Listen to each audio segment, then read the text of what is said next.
Eso te pasa por terapia políticamente incorrecta.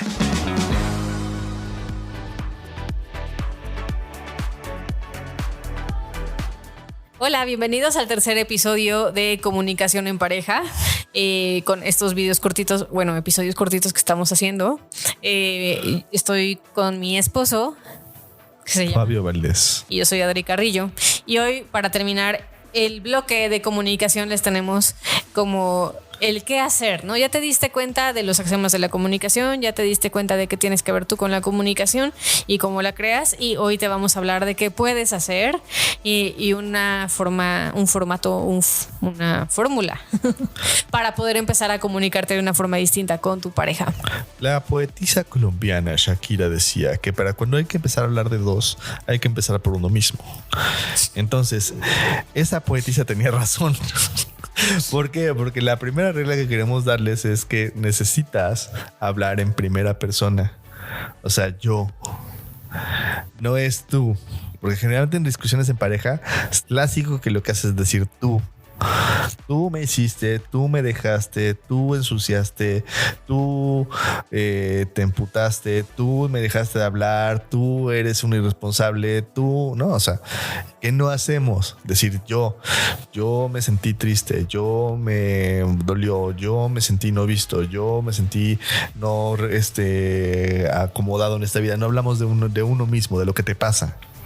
Y parece de kinder, o sea, en el sentido de podrías pensar que es lógico, pero se nos olvida, ¿no? Sobre todo cuando estamos en el calor del momento y de la emoción. Es muy común que se nos olvide empezar por ahí, empezar por uno mismo. No, pero de verdad es la clave. O sea, yo creo que parte de lo que hizo que Fabio y yo no nos divorciáramos en nuestro primer año de matrimonio tuvo que ver con esta herramienta que hoy les vamos a compartir, porque no la aplicábamos, ¿no? Yo no me la sabía y Fabio no sé si se la sabía o no. O sea, creo que es una cosa que fuimos inventando con el tiempo, pero era un problema porque justo yo estaba acostumbrada. Mi forma de lidiar con lo que a mí me pasaba era decirle a la otra persona qué tenía que hacer o qué tenía que cambiar o qué no me gustaba de lo que estaba haciendo, porque yo no iba a hacer algo que tuviera que ver conmigo. ¿Cómo te atreves a importunar mi espacio? Exacto, ¿no? Ser humano terrible. Sí, nuestras discusiones sí tenían que ver con es que tú le pasaste primero la salsa a Mónica en lugar de a mí, y eso claramente significa que no te importo, ¿no? Por poner un ejemplo que realmente pasó. O es que tú no estás nunca conmigo porque todo el tiempo estás jugando tus videojuegos. Y entonces ya ni siquiera estoy hablando de mí, estoy acusando, estoy atacando y estoy generando distancia. Entonces, ¿cómo se trata de esto de hablar de mí? Ejemplo de esto que estaba diciendo, en vez de decir, oye, fíjate que tú estás siempre jugando videojuegos y por lo tanto que sí que no me amas, y entonces, como estás jugando videojuegos, no me amas. En vez de eso, tienes que decir, o buscas decir, oye, cuando tú y yo tenemos un tiempo en la casa y estamos juntos, me gustaría que dieras un espacio para poder platicar, para poder conectar, porque siento que si te pones a jugar videojuegos ya no me amas o te estás alejando o ya no me quieres. O incluso preguntar, oye, cuando tenemos tiempo a solas y de repente te pones a jugar videojuegos, siento que lo haces porque no quieres hablar conmigo. ¿Es así? Uh-huh. ¿De quién estoy hablando? De mí. No estoy hablando de ella, bueno, estoy hablando de mí, pero estaba hablando del ejemplo de Adriana. Pero se entendió. Un momento, sos confuso.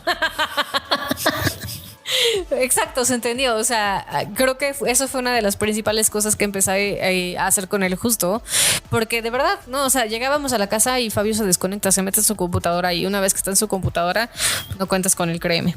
Y entonces creo que parte de la diferencia que empezó a haber en nuestra comunicación tenía que ver con que empecé a preguntarle, oye, ¿estás en tu compu porque no quieres estar conmigo? No. Ok, entonces no. La segunda recomendación que hacemos para que puedas comunicarte de manera asertiva es quita los absolutos. Por ejemplo, la vez pasada estábamos hablando de que cuando Adriana me decía que de manera injundiosa, que lavara los trastes o que levantara algo, o que pusiera las cosas en su lugar, yo le decía, nunca te das cuenta de las cosas que yo hago. Ok, ese es un absoluto.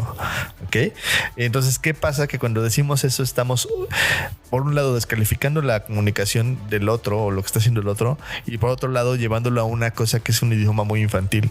Ahí ya no estoy hablando de manera como adulta, porque no, por más que sea muy seguido, nunca es nunca. Nunca, siempre, todo o nada. Si empiezas a usar eso, por un lado no es real y segundo vas a crear una brecha que no es necesaria. No, cuando yo le digo a Fabio, es que nunca lavas un plato, no es cierto, güey, sí lava plato, a veces no, quizás no en la frecuencia que me gustaría, pero pues a veces sí lava platos, ¿no? Pero si yo le digo, es que tú nunca lavas ni un plato, así doble, ¿no? Ni uno, ni nunca. Nunca. Lo único que voy a generar es que la otra persona entre en un modo defensivo más que receptivo, porque no es real. Y entonces cuando no es real, lo único que vas a hacer es que la otra persona ni siquiera te va a escuchar a ti, se va a quedar escuchando el no es cierto, o sea, sí hago las cosas y ya valió madres, ¿no? El mensaje ya no llegó.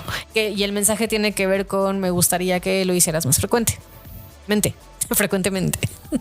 Ahora, estaría maravilloso que sí le metamos más un lenguaje que cree una frecuencia de las cosas, porque si no, decir las cosas sin el nunca también puede sonar como absolutista si lo decimos de una forma adecuada, como decir no lavas trastes, estás diciendo de manera absoluta.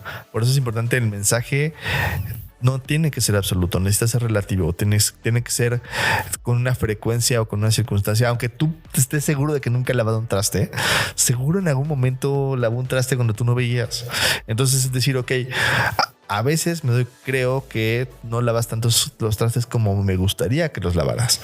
Si se fijan, estoy diciendo una cosa mucho menos absoluta y además estoy hablando de mi percepción. Uh-huh. Clarísimo. Más claro ni el agua.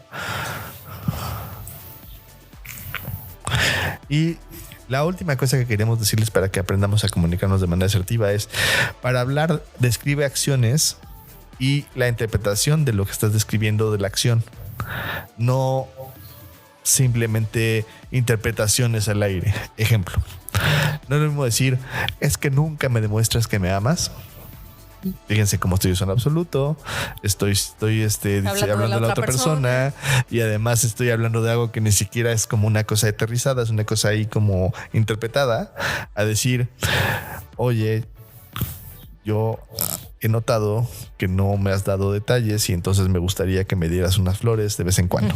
O mejor aún, oye, fíjate que últimamente yo me he estado sintiendo con más necesidad de apapacho y de cariño y he notado que no me has dado flores porque en la otra no hay tanto un componente quizás de que me pasa a mí, y agregando esto ya hay más esto me está pasando a mí. Ajá. Ya no es un tema de tú no me estás dando flores, es un tema de me pasa esto y cuando no me das las flores incrementa la sensación, que no es tu responsabilidad, por cierto, quitármela. Ajá. Pero que me ayudaría si me las dieras un poquito más seguido.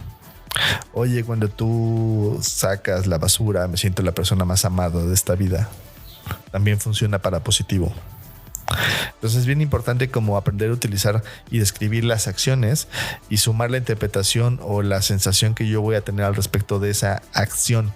Cosas tangibles, ¿ok? Cosas que no se valen, cosas que son como, es que ya no tienes detalles. Ok, ¿qué son detalles? ¿No?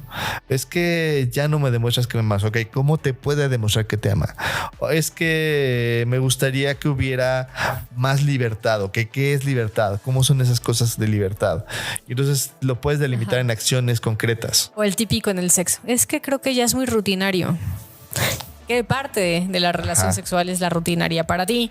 Porque en una de esas la persona, tu pareja está interpretando como, ok, entonces voy a hacer más foreplay, o vamos a hacerlo en la sala en lugar de el cuarto, y quizás a lo que tú te refieres es a quiero probar abrir la relación, güey. No sé, ¿no? O sea, hay un chingo de cosas que luego creemos que estamos comunicando con una palabra ambigua o una frase ambigua y no es necesariamente lo que la otra persona está entendiendo.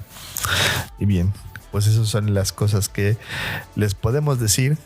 ¿Cómo te aplica a ti? ¿Cómo te comunicas tú? ¿Cómo lo haces tú en pareja?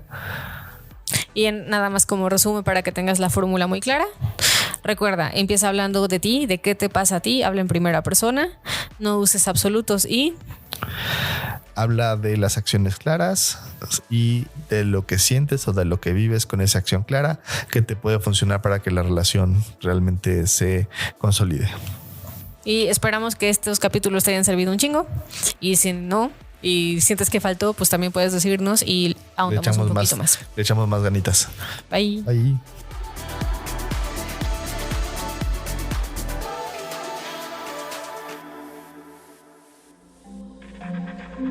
Este audio está hecho en Output Podcast.